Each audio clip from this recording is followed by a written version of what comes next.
Hi everyone, latest bit of content, and as you can see it's a whistle stop tour of the NEC, this year's bike show. Quick look at all the stuff that I like the look of. So here we go, let's crack on.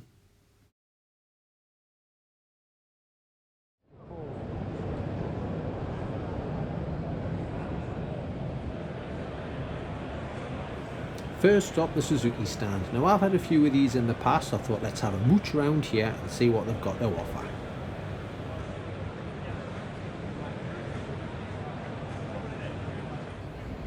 Now maybe it was the blue wheels and the blue frame that caught my eye on this GSX 800, but when I got close up to it, the TFT dash seems to stick right out in the middle of nowhere, and there's a lot of black plastic.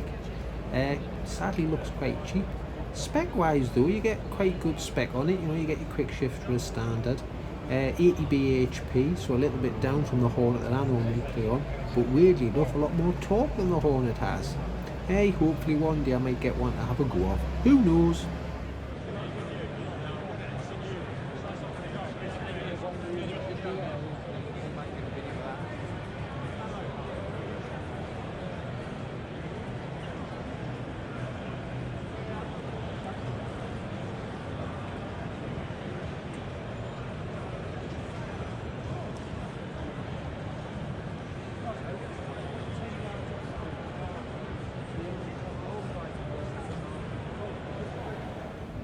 Here we go, the V-Strom 800DE. This is comparable to my Trans Alp that I run around on a bit from work.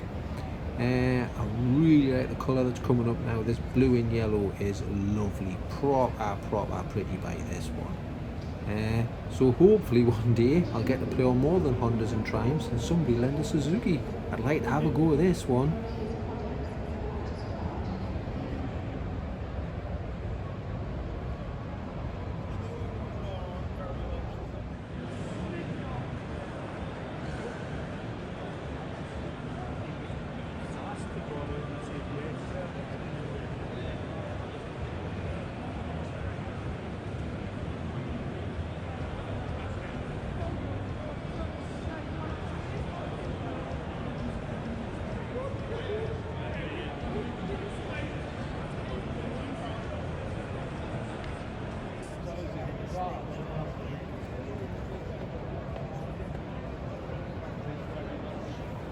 Now as we wander along the lines of the Suzukis, this one catches my eye.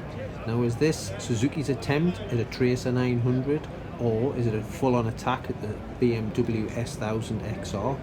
This is the new GSX 1000GX, I think. So you've got quite a tall bike, mind you, 845mm seat height. But that should be good. If it's aimed at touring, it'll be plenty comfy. So we'll have to wait and see what the bike press make of it in the future.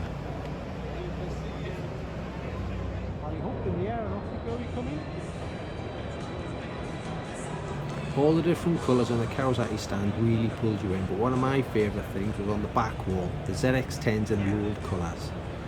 The racing French colour one was excellent, but my favourite has to be the traditional green, white and blue of the old ZX7. Really like that. And because it was at the back, it drew you in, so you walk around the whole stand, and it was a good old size stand.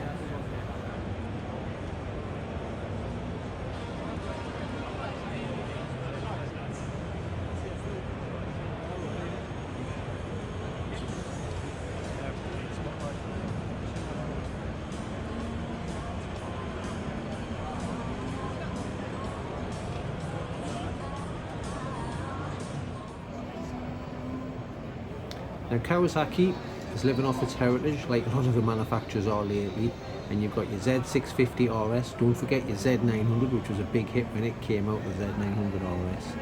And that red with the gold wheels, that's a proper throwback of the Z650s. And as you can see with Rachel sitting on it, it's quite a nice little bike. She gets her feet down quite easy. Yeah, no, I think that could be quite a canny little bike.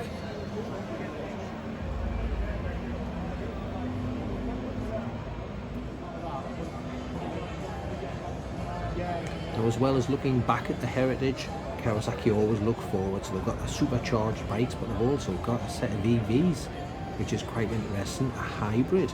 I wonder what that's going to be like.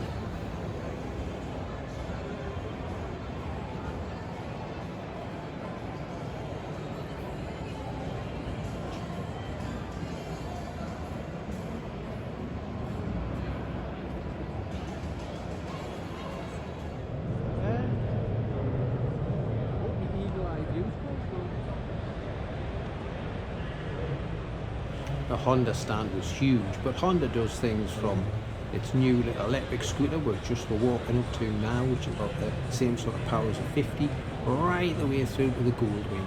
So they've got a big range of bikes to display, so this was a big stand.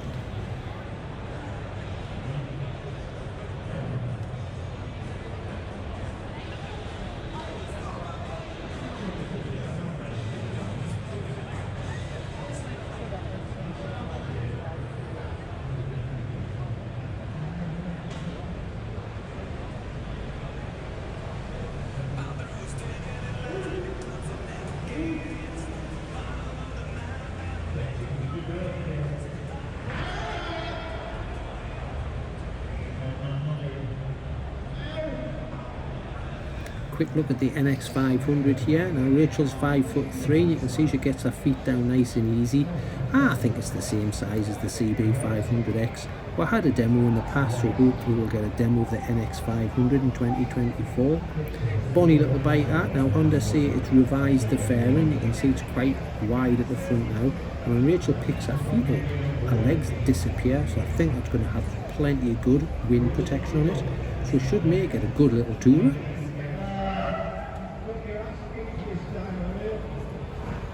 2024 Africa Twin, that's the standard size one, but now it's gained a lot of bits from the Adventure Sport. So you've got an adjustable screen, thank you very much, just showing me that there. And I think you get heated grips now as standard. You get tubeless tyres. Now loads of people have gone on about that over the years, where you've had your tubed tyres on the standard Twin and tubeless on the Adventure Sport. Well, they've matched them up now, so a lot of people will be happy with that. And again, hopefully in 2024 I'll get a bike to play with.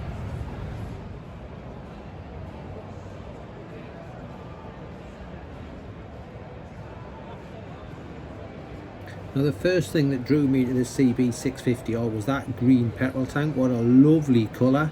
And then I spotted it's got this new E-clutch. Now I don't quite get it at the minute, but let's see what happens when we get one to play on in 2024. The plan is you just pull away, no need to use your clutch.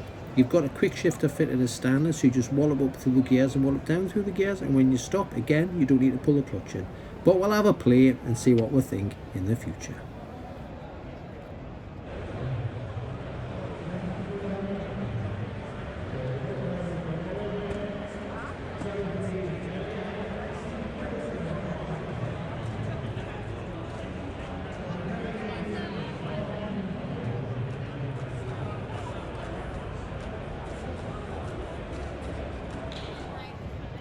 Here's one on the list for 2024, the CB1000 Hornet. Rachel says it felt very much like her CB1000 at home, so I felt like an old friend. She says it could do with a screen to hide that TFT dash, and I totally agree. Surely they could have integrated the headlights round it so it doesn't stick out as much, but hey ho, it's still quite a pretty looking bike. So let's see what it rides like in 2024.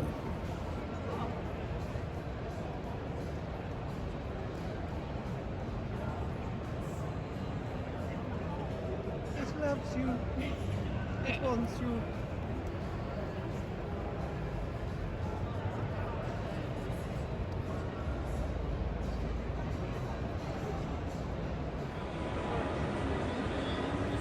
Triumph had a good stand, very busy, plenty of people on it. The stealth colours attracted a lot of people to them, so much so I could hardly get in there to do any filming. Yeah, love that idea, the way the colours flow down the petrol tank. Beautiful idea.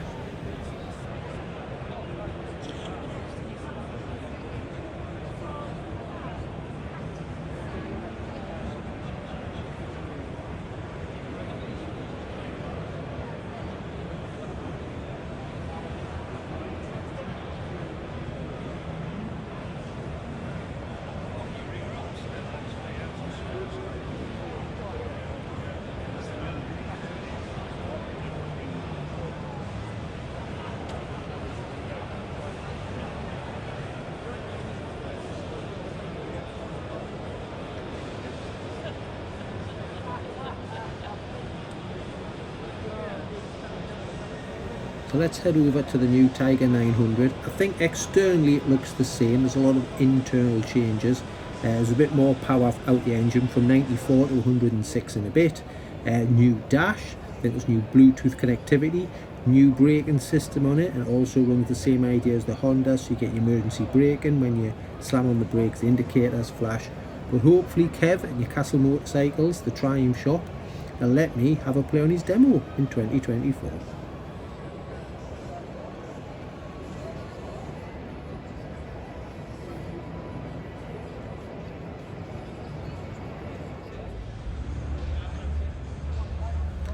Now maybe it's me, but the colours of the bikes and the brightness of the stand drags me in, and when you're walking past the Yamaha stand you look in and all the T7s are the same colour and all the MTs were the same colour, so I didn't know which one was which. And if you look across just over the top of the grey MTs, you see everything's blue. They're the blue R series, so your R1, your R7, everything was the same, so it didn't really drag you in till you saw this fella. Proper bright bike, Marlboro colours from back in the day. Really caught my eye. Very reminiscent, mind you, of a TRX 850.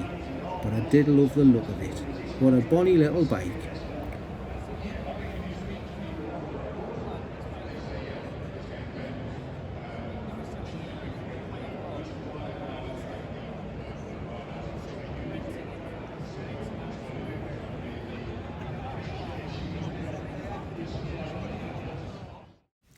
For me, the best bike of the show was an old friend, the CBR 600RR, now with wings and a lot of tech. A lot of the techs come from the Fireblade, the new RR, so it all works seamlessly, knowing Honda, everything will just link in beautifully. Now, I pray that we'll get a demo to play on, because I cannot wait to get my hands on this.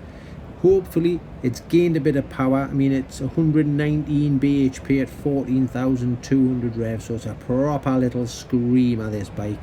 And as you can see, it's a little bike. I squeezed my 5'10" frame onto it and it was tight, just like it used to be back in the day.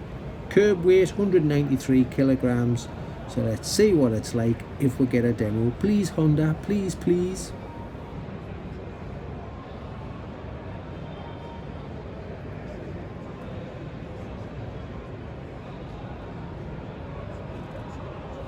Now hopefully that's enough info to get you whistle wetted for 2024 on all the new bikes. I hope you enjoyed this little walk around. We even found a bike that Rachel fits and she can get her feet on the ground, no bother. Normal crack. If you like what we're doing, thumbs up. If you love what we're doing, subscribe. And we'll see you in 2024 with some new bikes, all going well. Bye for now.